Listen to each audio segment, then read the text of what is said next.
The day my dad lost custody. I was 9 when the world split in two, mom's house and dad's house. At first, it felt like a game. 2 bedrooms, 2 sets of toys, 2 Christmas trees. But even at 9, I could feel the cracks forming in the space between them. My dad wasn't a bad man. That's the part people never understand. He was funny, kind, and had this way of making everything feel like an adventure. He built me blanket forts that reached the ceiling, burned pancakes on Sunday mornings, and made up songs about brushing my teeth. But he was broken in ways I was too young to see. After the divorce, he started missing weekends. At first, he said it was work, then it was traffic, then nothing at all. When he did show up, he'd be quiet, distracted, the kind of silence that made me talk too much, hoping to fill it. Mom never said bad things about him. She didn't have to. I saw it myself. The empty promises, the slurred words, the smell I didn't have a name for yet. The day of the custody hearing, I sat in the hallway with my sketchbook while they argued in the courtroom. The walls were white, too clean, like they wanted to pretend the place wasn't full of people breaking apart. I remember hearing his voice through the door. Angry, desperate, then softer, like he'd finally run out of fight. When they called me in, he smiled at me. It was the kind of smile that didn't reach his eyes. The judge asked if I liked living with my mom. I nodded, asked if I loved my dad. I nodded again. That was all it took. After that day, the visits stopped completely. No one said the words out loud, but I understood. He'd lost the right to be my father on paper. But in my heart, he'd already been slipping away long before that. Years later, when I was old enough to understand addiction and depression, I stopped being angry. I started being sad instead. Because losing custody didn't mean he stopped loving me. It meant he stopped loving himself enough to stay. I found him again when I was 21. He was sober then, smaller somehow, but his eyes were clearer. We talked for hours about everything and nothing, like two people trying to rebuild a bridge over water that had already risen too high. Before I left, he said he'd never forgive himself for losing me. I told him he hadn't. Not really. Because even when a parent loses custody, the love doesn't get revoked.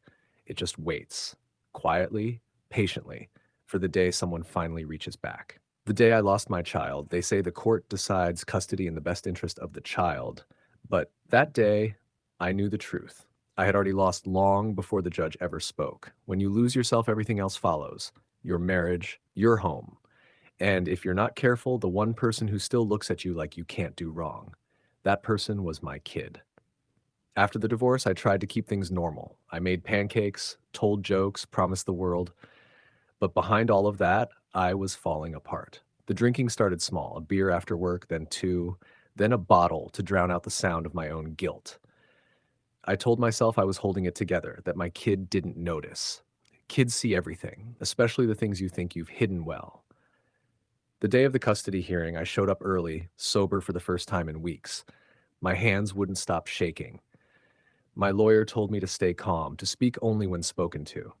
But when I heard her, my ex, explaining all the missed weekends, the broken promises, the phone calls I never answered, something inside me cracked. I tried to defend myself, but the words came out messy, angry, desperate. I saw the judge's face harden, the pity in everyone's eyes. Then they called my kid in, small, brave, trying so hard to smile. When the judge asked if they loved me, they nodded. When asked if they liked living with their mom, they nodded again. That was it. My whole world decided in 2 nods. Afterward, I walked out of that courtroom and didn't stop walking for a long time. I told myself it was better this way, that my child deserved stability, not a father still trying to remember what sober felt like. But the truth was, I didn't walk away to protect them. I walked away because I couldn't stand the look of disappointment in their eyes. Years passed. I got help. I started over. Sobriety was the hardest thing I've ever done, not because of the cravings, but because of the memories that came with every clear-headed day. And then one afternoon, I saw them again. Grown, confident, kind. We met at a diner, awkward at first, like strangers pretending to remember a dance. When they told me they forgave me, I almost broke right there. Not because I deserved it, but because after everything, they still saw something worth forgiving.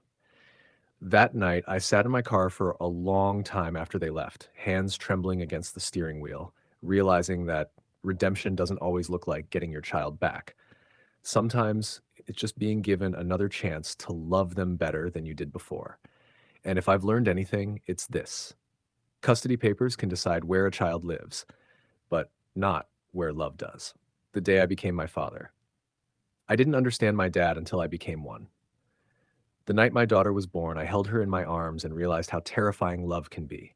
It's not soft or easy, it's heavy. It's the weight of a promise you're suddenly responsible for keeping. Looking at her, I finally saw what he must have felt. That overwhelming mix of awe and fear, like the world had handed you something sacred with no instructions on how to keep it safe. For years, I told myself my father was weak, that he'd given up too easily, chosen his demons over me. But now, with sleepless nights and a tiny heartbeat depending on me, I see it differently. He wasn't weak, he was human. And humans break sometimes, especially when the world stops forgiving them. My daughter's first birthday came around, and I caught myself crying in the kitchen for no reason. Not because I was sad, because I remembered how many birthdays he missed, how much that must have haunted him later. I called him that night. He sounded surprised, then quiet, then happy. I told him about her, how she laughs with her whole face, how she already has my stubbornness. He chuckled softly and said she probably gets that from me. For the first time, our silence wasn't awkward.